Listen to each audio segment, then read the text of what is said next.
అర్థమవుతున్నా. ఇది నోటి క్యాన్సర్. మేము కూడా ఇంటి దగ్గరకు వచ్చినప్పుడు మాక్సిమం చూడడానికే ట్రై చేస్తున్నాం అమ్మా. అంటే మీకు ఎవరికి వస్తుందంటే ఆకు ఒకరు వేస్తుంటారు కదా, ఈ ఆకు ఒకే దగ్గర పెట్టుకుంటారు, వస్తున్నాం కాల్ చేస్తుంది, అది కొండోకి ఏమవుతుందంటే పువ్వులాగా తయారవుతుంది. ఏది కూడా ఒకటి ఒక చిన్న మచ్చ నుంచి మనకి క్యాన్సర్ రావడానికి ఈజీగా 10 సంవత్సరాలు పడుతుంది. ఈ 10 సంవత్సరాలు మనం గుర్తించుకున్నాం అనుకోండి, మనకి ఏమి ఇబ్బంది కాకుండా అంటే ఎంతవరకు మనం చేసుకోవచ్చు. మామూలుగా క్యాన్సర్ అంటే ఒక అపోహ ఉంది, ఏమని వస్తే ఏమైనా అయిపోతే తగ్గదు మనం ఇంతే అనేది లేదు. అంటే చెప్తున్నాం కదా, ఒక దీని నుంచి ఒక చిన్న మచ్చ నుంచి క్యాన్సర్ మారడానికి 10 ఏళ్ళు పడుతుంది. ఆ 10 ఏళ్లలో మనం గుర్తించి మనం చెక్ చేసుకున్నామంటే మొదటి దశలో గుర్తించి మనం మంచి హాస్పిటల్లో దానికోసమే ఒక హాస్పిటల్ అంటే చిన్నగా ఒక ఇది వార్డ్ అనేది పెట్టేసినారు. 2 రూమ్లు అనేసి ఆ వార్డ్ పైన పెట్టేసినారు. ఒకవేళ చిన్న ఇబ్బందులు ఏమన్నా ఉన్నా కూడా మన వాళ్ళు తీసుకెళ్తారు, ఆశాని దగ్గర తీసుకెళ్ళి అక్కడ మనకి చెక్ చేపిస్తారు. ఇది నోటి క్యాన్సర్కి సంబంధించి. ఇంకా రొమ్ము క్యాన్సర్ అంటాం. రొమ్ము క్యాన్సర్ మామూలుగా మనం నెలలో 5వ రోజు పీరియడ్స్ అయిపోతుంది కదా, ఆ తర్వాత చెక్ చేసుకోవచ్చు.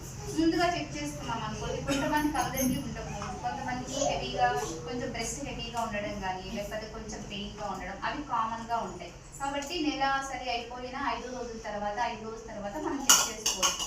ఎలా చెక్ చేసుకోవాలి? మామూలుగా అయితే మనం అద్దం ముందు నిలబడుకొని చేసుకోవచ్చు. అర్థమవుతుందా? 2 చేతులు పైకి ఎత్తడం అంటే 2 సమానంగా ఉన్నాయా లేదా, ఒకటి ఏమైనా పెద్దగా ఉందా, లేకపోతే ఎక్కడైనా ఇలా టచ్ చేసి చూడండి. ఇలా టచ్ చేసినామంటే తెలుస్తుంది, అందరికీ ఉంటుంది, నీకుంటుంది, నాకు ఉంటుంది. అలా కాదు, ఇలా అనుకోవాలి. ఇట్లా సర్కిల్ టైప్స్ ఇలా చేసినామంటే మనకు తెలుస్తుంది ఎక్కడైనా ఉండాలా లేదా అనేది. మనం ఈ ఫింగర్ ప్యాడ్స్తో చేయడం వల్ల తెలుస్తుంది ఏమైనా ఉందా అనేది తెలుస్తుంది. ఇలా పట్టుకున్నాం అనుకోండి, ఖచ్చితంగా తెలుస్తుంది, అందరికీ ఉంటుంది. ఇలా పట్టుకున్నామంటే అలా కాదు, ఇలా టచ్ చేసినామంటే తెలుస్తుంది. కొంతమంది స్కిన్ కారడం కానీ ఎక్కడైనా గడ్డలు ఉండడం కానీ ఏమైనా నొప్పిగా ఉండడం కానీ ఎక్కువగా ఏదైనా కలర్ చేంజ్ అవ్వడం కానీ ఈ చనుమల నుండి ఏమైనా రక్తం రావడం కానీ లేకపోతే స్కిన్ రావడం ఇట్లాంటివి ఏదైనా ఉన్నప్పుడు మనం చూసుకోవాలి జాగ్రత్తగా. చక్కెర పిండి దీనివల్ల ఏమవుతుంది ఒకసారి అంటే మనకి చక్కెర పిండి గడ్డలు కూడా వస్తాయి. సపోజ్ మనకి ఇప్పుడు నోట్లో ఏమైనా ఇబ్బంది ఉందంటే మనకి ఇక్కడ ఉంటాయి వాపులు వస్తాయి, అవి దగ్గరగా ఉన్నాయండి. మరి ఇది ఇక్కడ కూడా ఉంటాయి. ఒకవేళ బ్రెస్ట్ సంబంధించి ఏమైనా ఇబ్బంది ఉన్నప్పుడు ఇక్కడ మనం చెక్ చేసుకున్నప్పుడు వీటితో పాటు మనం చక్కెర పిండి కూడా చెక్ చేసుకోవాలి. ఇంకోటి ఇప్పుడు వాళ్ళు చెప్పేసిన లాస్ట్ ఏంటంటే గర్భాశయ ముఖద్వార క్యాన్సర్ అంటే. గర్భాశయ ముఖద్వార క్యాన్సర్లో ఎక్కువగా మనకు వచ్చే ఇబ్బందులు ఏమి అంటే గర్భసంచి వేరే, గర్భాశయ ముఖద్వారం వేరే. అర్థమవుతుందా? మనకి బిడ్డ వస్తుంది కదండి, అందులో ఎవరు చెప్పిన వాళ్ళని బిడ్డ వస్తుంది కదా, ఆ ప్లేస్ వచ్చి గర్భాశయ ముఖద్వారం, గర్భసంచి వేరే, బిడ్డ అక్కడ పెరుగుతుంది. మన గర్భాశయ క్యాన్సర్ వేరే, గర్భాశయ ముఖద్వార క్యాన్సర్ వేరే. అర్థమవుతుందా? ఆ పార్టీకి ఏమన్నా ఇబ్బందులు వచ్చినప్పుడు ఇది చాలా మనకి ఇండియాలో చాలా ఎక్కువగా ఉంది. అంటే మనకి బయటపడేది లాస్ట్ స్టేజ్లో బయటపడుతుంది. ఆ స్టేజ్లో మనం ఏం చేయలేకుండా ఉన్నాం. అర్థమవుతుందా? వీటిని మనం ప్రాథమిక దశలోనే గుర్తించవచ్చు. ఇంకా లక్షణాలు ఏముంటాయి చూద్దాం.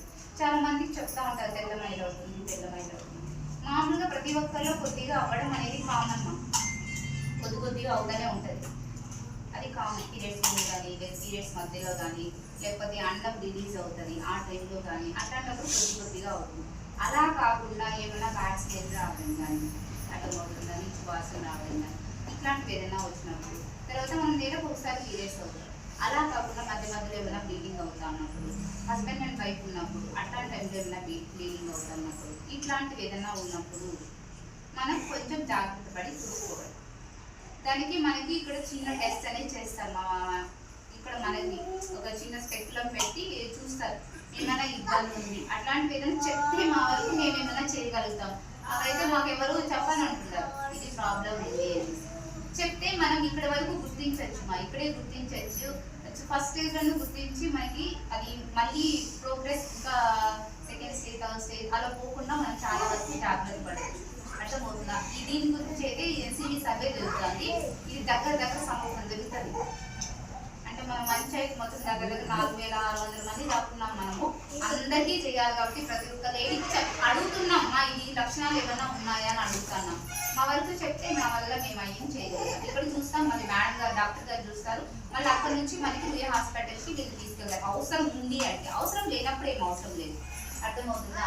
ఇది డెన్సిటీ సర్వే మా. ప్రతి ఒక్కరు ఈ ఇందులో చెప్పండి. పెద్దవాళ్ళకి అందరికీ ఇది ఎన్ని సంవత్సరాల పైన జరుగుతుంది అంటే 30 సంవత్సరాల పైన ప్రతి ఒక్కరికి టెస్ట్ చేస్తున్నాం. బీపీ చెక్ చేస్తున్నాము, షుగర్ చెక్ చేస్తున్నాము, మిగతా క్యాన్సర్కి చెక్ చేస్తున్నాము. అర్థమవుతుంది. ఈ టైంలో మనకి ఇంకెక్కువగా ఏమొస్తాయి? జ్వరాలు వస్తాయి. అర్థమవుతుంది. ఏమేమి జ్వరాలు వస్తాయి? టైఫాయిడ్, ఫైలేరియా, చికెన్ గున్యా, ఇలాంటివన్నీ ఎక్కువ వస్తాయి. ఎందుకు వస్తాయి? దోమలు కుట్టడం వల్ల వస్తాయి. దోమలు రాకుండా ఉండాలంటే ఏం చేయాలా?